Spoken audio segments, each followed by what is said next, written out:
You're standing in the middle of an open field. No weapons in your grip, no claws on your fingers, no armor on your back, just bare skin. And yet, somewhere nearby, a 6-ton elephant picks up your scent and quietly turns away. Not because you made noise. Not because you moved fast. Because something deep and ancient in its nervous system flags you as a risk it simply won't take. Your ancestors didn't dominate this planet by being its strongest creatures. They did it by becoming the one thing every other animal eventually learned to avoid. So how does a slow, soft, weaponless primate end up at the top of every predator's danger list? For generations, the accepted story was simply early humans were the hunted, cowering in caves, surviving more by accident than ability. That story, it turns out, was completely off.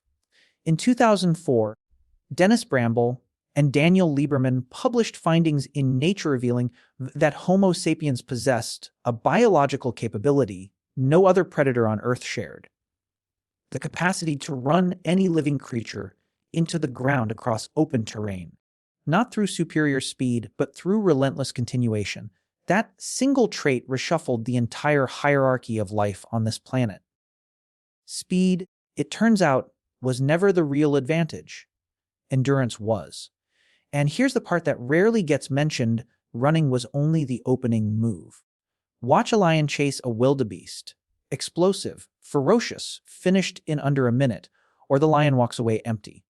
That's the hunting template for nearly every predator alive. One charge, one window. Over. Your ancestors hunted nothing like that. Persistence hunting operates on one ruthless truth: you don't need to outrun your prey. You only need to still be moving when they can't. A horse can reach 70 km/h, remarkable. But after 6 kilometers at full pace, its internal temperature climbs beyond what recovery allows.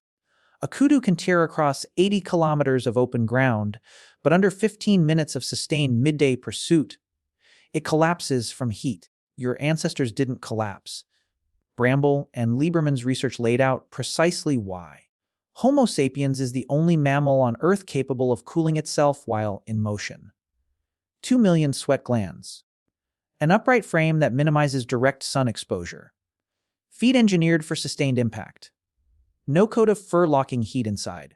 While every other creature on the savanna was gasping and failing, your ancestors were still there. Still moving, still tracking, still closing in. The prey didn't fall to a single strike. It fell to the exhaustion of being followed by something that simply refused to disappear. And here's what nobody discusses: the animal didn't just lose a chase. It died bewildered. Nothing in its evolutionary blueprint had ever accounted for a predator that hunted through patience rather than power. That confusion is something your legs still carry. Persistence hunting was devastating, but it had one constraint. You still had to close the distance to finish. That changed roughly 30,000 years ago with a piece of technology so elementary it resembles a stick: the atlatl.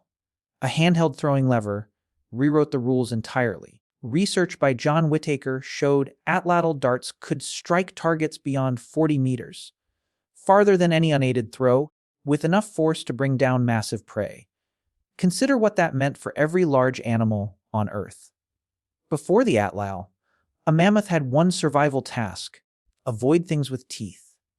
After the atlatl, no ground was safe. Death arrived from distances the mammoth's senses were never designed to detect. No scent drifting in, no sound arriving in time, just sudden impact from what seemed like empty air. Then fire reshaped the equation entirely. Richard Wrangham's 2009 book Catching Fire argued that mastering fire didn't simply change how food was prepared, it restructured the entire logic of darkness. Before fire, the night belonged to predators. Big cats, hyenas, wolves, their senses commanded the dark. Your ancestors commanded nothing after sunset.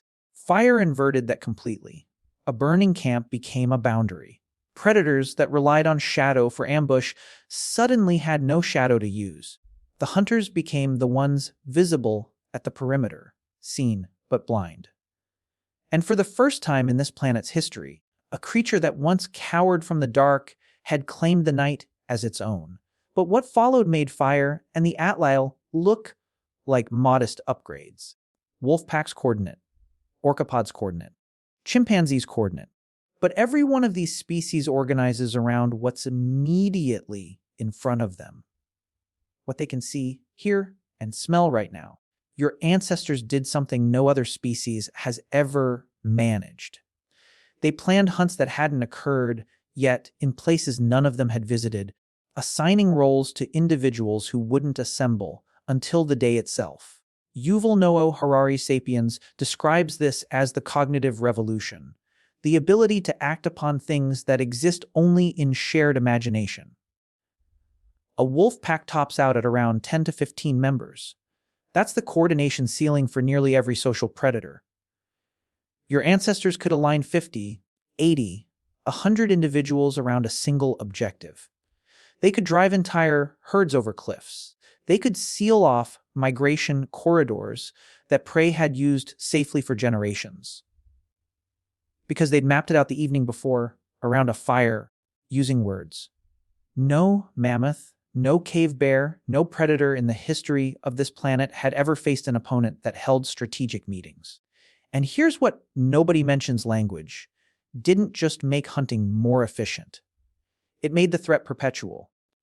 Your ancestors could warn one another about dangerous prey. They could pass down migration patterns across seasons. They could teach their children precisely how to dismantle an animal 3 times their size. The knowledge didn't vanish when the hunter died. It accumulated. Each generation arrived more capable than the one before, and the animals had no equivalent mechanism. No way to collectively remember. Avoid the 2-legged ones. No way to evolve fast enough to keep up. This is still running inside you. Every time you walk someone through an idea, every time you execute a plan built by someone you've never encountered, you're drawing on the same cognitive architecture that made your ancestors the most formidable force this planet had ever produced. If you want to understand exactly how dangerous your ancestors were, look at what happened every time they reached somewhere new. When they arrived in Australia roughly 46,000 years ago, the continent's megafauna collapsed. Richard Roberts and colleagues documented in Science in 2001 that every land mammal, reptile, and bird exceeding 100 kilograms disappeared, gone from a landmass they had ruled for millions of years. The identical pattern unfolded in North America. Anthony Barnosky and colleagues documented in Science in 2004 that at least 32 genera of large mammals, mammoths, mastodons, giant ground sloths, American camels, vanished between 10, 500, and 11,000 years ago, precisely as humans spread across the continent. The critical point: Australian and American megafauna had never shared a landscape with humans. They carried no inherited instinct to flee. They held their ground exactly as they'd always held it against every other threat. And that instinct, unchanged across millions of years, got every last one of them killed. African and Asian megafauna survived in greater numbers precisely because they'd coexisted with your ancestors for hundreds of thousands of years. They had learned the individuals that didn't retreat when they caught human scent were already removed from the gene pool. What remained were the ones with caution written into their biology. That 6-ton elephant walking away from your scent isn't being careful. It's carrying the memory of every ancestor that held its ground and didn't live through the decision. Your body doesn't know it's 2024. It doesn't know about grocery stores or city limits or the fact that you've never personally run anything to exhaustion. It only knows what 2 million years of selection pressure carved into it. Those 2 million sweat glands are still there. That upright posture is still there. Those feet built for 40 kilometers of continuous ground contact are still there.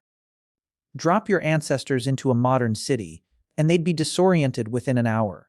Drop you onto an open savanna with a spear and 30 people who speak your language, and something older than conscious thought would come online, reading wind direction, measuring the gap between that animal's last print And this one, you wouldn't decide to do it. You'd feel it happening. Because the most formidable predator this planet ever produced didn't forge its power in a laboratory or a factory. It built it into you over 2 million years. Not claws, not fangs. Something less visible and far harder to stop. A mind that projects forward. A body that keeps going. And a voice that turns complete strangers into a coordinated force. Every large animal that ever held its ground against your ancestors is gone from the record. What persists are the ones that learn to move away. And somewhere in the nervous systems of elephants, wolves, and every creature that still tenses at the smell of a human, your ancestors left something behind. A mark that never required a name.